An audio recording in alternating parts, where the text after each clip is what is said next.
kita tukar pikiran, kita diskusi tentang mekanisme dan hasil yang sudah dihasilkan oleh KPU Provinsi Nusa Tenggara Timur berkaitan dengan verifikasi administrasi.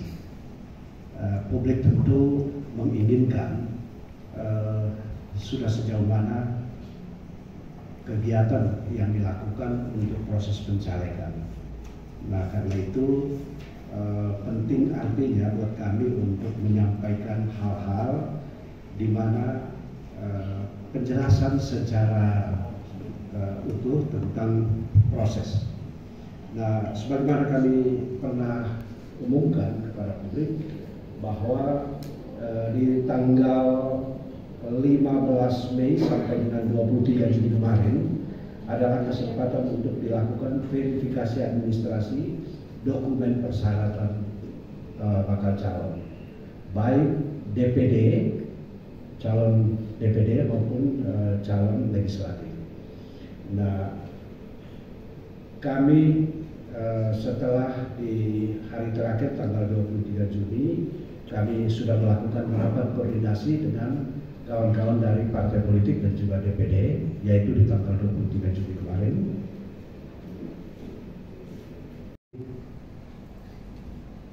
Kecuali Partai Garuda. Partai Garuda yang hanya mencalonkan 55 bakal pasangan calon. 55. Sedangkan yang lainnya ada 18 partai politik itu mengajukan, 17 partai politik itu mengajukan 100%. Nah, dari hasilnya kita ketahui bahwa yang belum memenuhi syarat itu sebanyak 1091 bakal calon yang dinyatakan belum memenuhi syarat. Sedangkan yang memenuhi syarat sebanyak 69 bakal calon. Kemudian masih terjadi lagi yaitu ganda internal dan juga ganda eksternal.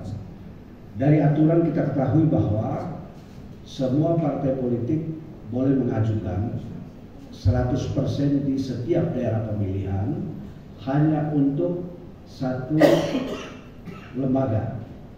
Jadi tidak bisa provinsi juga diajukan, kabupaten juga diajukan.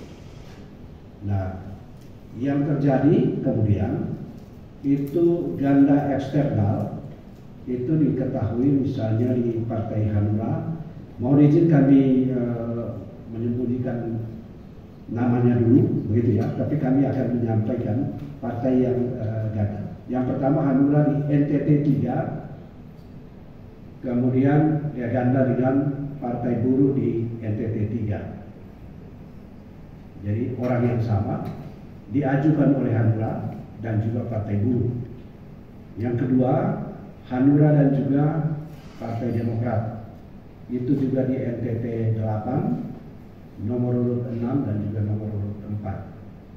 Kemudian PKS dan juga P3 di NTT 3, nomor urut 7 dan juga nomor urut 2. Demokrat dan PSI nomor urut 10 dan juga nomor urut 7 di NTT 5. Partai Buruh dan Gelora di NTT 2 nomor urut 2 sama. Kemudian Buruh dan Gelora di NTT 5, lalu dengan NTT 5 Partai Buruh dan Partai Gelora di nomor 7 dan nomor 5. Garuda dan Gelora NTT 2 nomor urut 7 dan nomor urut 6. PBB di nomor urut 7 dan juga ini NTT 7 yaitu Belu Malaka dan juga TTU dengan PSI di Belu Dapil 2. Jadi di Dapil di kabupaten dan juga dengan Dapil di provinsi. Kemudian di Buruh, Partai Buruh lagi itu internal. Jadi internal bisa ganda, yaitu Partai Buruh di NTT 2 dan Rotendao untuk dapil 1 seperti itu. Nomor urutnya sekian sama, nomor 5 dan 8. Di internal lagi itu Garuda dan Garuda di NTT 5 untuk DPR Provinsi, dan DPR RI itu di Dapil 2 nomor urut 3. Kemudian di Gelora NTT 6, lalu dengan Gelora di Rotendao di Kabupaten dan juga Provinsi. Gelora yang berikut lagi, Gelora di NTT 5 dengan di Sumba Tengah 2. Lalu di Gelora NTT 4 untuk Provinsi, dan juga di Sumba Barat Daya nomor urut 1. Jadi mungkin terburu-buru, mungkin waktunya terbatas, sehingga terpaksa harus menggunakan dokumen-dokumen berikutnya. Dokumen yang diunggah hasil bukan dari generator. Yang berikut itu model berikut ijazah. Ijazah SMA itu penting, wajib, oleh karena itu menjadi persyaratan. Usianya harus 21 tahun, pendidikan minimal SMA, dan seterusnya. Nah, dokumen yang diunggah itu rata-rata masih ada yang buram dan tidak terbaca. Dokumen tidak dilegalisasi oleh pejabat yang berwenang. Dokumen yang bukan hasil pindai dari pribadi, dan dokumen yang diunggah bukan atas nama bakal calon. Ada juga yang masih dummy dan seterusnya. Pengajuan perbaikan persyaratan, kami harus melakukan verifikasi administrasi untuk perbaikan dokumen persyaratan bakal calon. Selanjutnya akan dilakukan penyusunan daftar calon sementara 6 Agustus sampai dengan 11 Agustus sebagaimana di layar. Kemudian penyusunan daftar calon sementara 12 Agustus sampai dengan 18 Agustus. Dan paling terakhir kami akan menyampaikannya itu pada tanggal 4 November sebagai daftar calon tetap di DJT, di slide yang terakhir. Ya, itu pengumuman dan penetapan dan pengumuman DJT.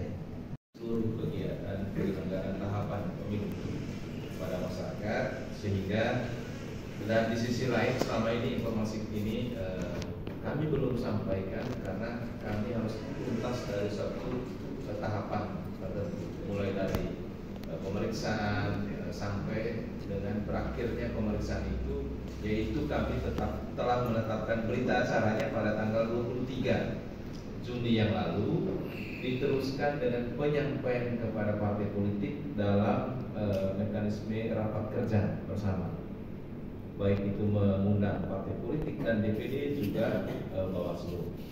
Yang disampaikan oleh Bapak Yos tadi itu adalah penjelasan terhadap kategorial memenuhi syarat dan belum memenuhi syarat dimaksud, serta kegandaan. Tetapi bagaimana supaya proses itu bisa dipahami langsung oleh partai politik, kami teruskan metode rapat kerja itu secara presentasi seperti ini dengan metode kelas. Jadi kami undang satu persatu partai politiknya, karena masing-masing partai politik ada yang memiliki atau punya admin di provinsi dan ada yang adminnya di pusat, sehingga kadang metode informasi yang diperoleh masing-masing parpol itu mereka tidak tahu dokumennya seperti apa karena adminnya di pusat, sehingga kami pakai metode kelas. Masing-masing partai politik kita buka dokumennya, diperlihatkan ini kekurangannya, ini yang harus diperbaiki, dan itu sudah dilaksanakan 18 partai politik kemarin. Untuk DPD-nya sudah diselesaikan di hari pertama. Bapak Ibu saudara-saudari, pada prinsipnya setelah mereka memahami dokumen apa saja yang belum memenuhi syarat dan bagaimana bentuk perbaikannya, kami membuka lagi help desk, layanan kepada mereka, kepada partai politik dan DPD di kantor KPU. Jadi mulai tanggal hari ini 26 sampai dengan 9 nanti.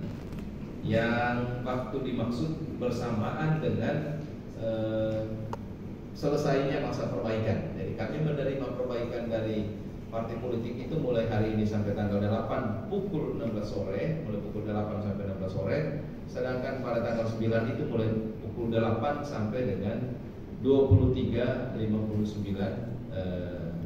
detik, sehingga menit.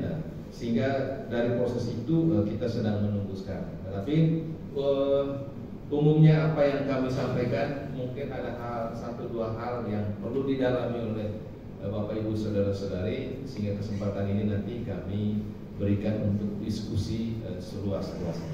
Itu tambahan dari saya. Saya langsung saja memandu acara ini, Pak Sintia.